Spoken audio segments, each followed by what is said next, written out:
Welcome back to Carolina in the Wild. I'm a biologist, wildlife photographer, and passionate safari traveler. In this new video series, I take you on a special journey.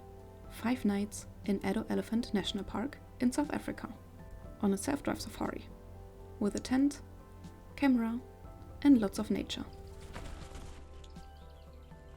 After a short drive from Jeffreys Bay, we entered the park through the southern gate. The reception area is quite small, compared to the main gate further north. If you're interested in more information about getting here and accommodation options in Addo, check out the link to my other video in the description below. It covers everything you need to know before planning your visit to the park. Welcome everyone from Addo Elephant National Park. We have just checked in. It was our first time checking in at the south gate. Usually we arrive at the main gate, but this time we came from that, so it was more natural to enter through the south gate. It is quite nice. It's a small reception. It would have been a fast check-in if there weren't a large travel group ahead of us. But anyways, now we are on the road inside the park. We have encountered already some baboons blocking the road, but we didn't stop for them now because we have to drive all the way up to the main camp, because this is where we are gonna stay this night. And we have to find a nice campsite. As the locals of you might know, there are not many small tent campsites at the main camp of Addo. That's why you have to come a bit early to find a nice campsite that is not too small to park the car there. See you up in the north, and we're gonna search for animals now. On our way north, along the main road through the park, we already encountered our first elephants.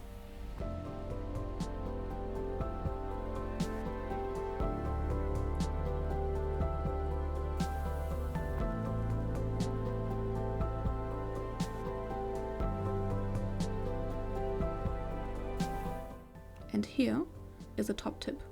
Always be prepared to encounter animals anywhere and everywhere. Even if you can't see an elephant directly from the road, you might still hear or smell them. If you want to get close to elephants, it's best to turn off your engine to avoid disturbing them. Also, unlike in other national parks, you can approach elephants more closely here in Addo. Due to the lack of poaching in this park, the elephants haven't had negative experiences with humans, unlike in Kruger, for example, where you should always maintain a greater distance.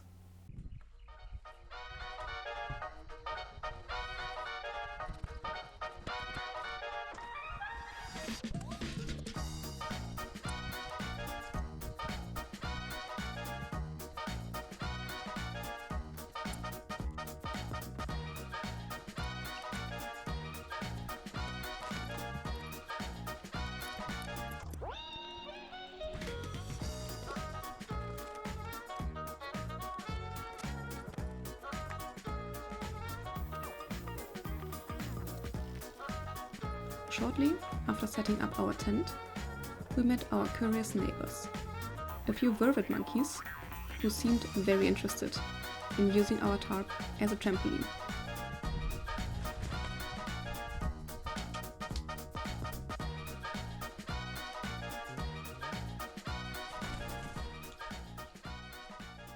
Now we've just finished setting up the campsite, and afterwards we went for lunch because we were starving. We haven't eaten yet today, and it is now 4 p.m. So now after lunch we are heading out for our first game drive in the game area of Addo Elephant National Park, and let's see what we're gonna find. Not far from the main gate there is a lookout point where you are allowed to exit your vehicle. From here you have a view of a waterhole that's often frequented by birds, though less so by larger animals. Still, it's always worth taking the opportunity to spot wildlife. Soon after, we had our first sighting, some zebras on the road. The animals in national parks are accustomed to vehicles. so they aren't easily disturbed by our presence.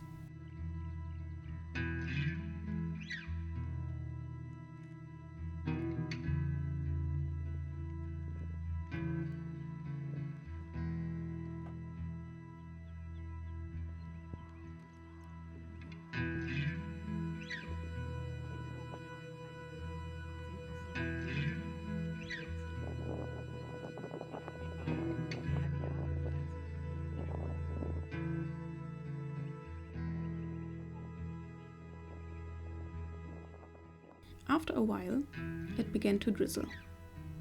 Not unusual, especially since we are visiting at the start of the rainy season. However, even when it rains, temperatures rarely drop significantly. In Addo, the rainfall is generally not as heavy as in Kruger, where entire roads can be washed away.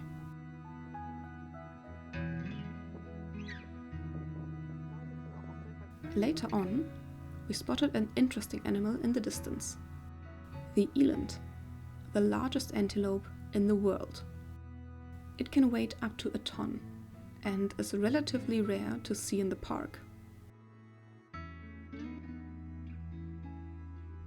At another lookout point, we searched for more animals, but weren't particularly lucky, possibly due to the less than ideal weather. Nevertheless, we appreciate every sighting, and patience often leads to the best wildlife encounters. And we were rewarded. A bit later, we had a close encounter with a very relaxed elephant bull, happily grazing on the lush grass.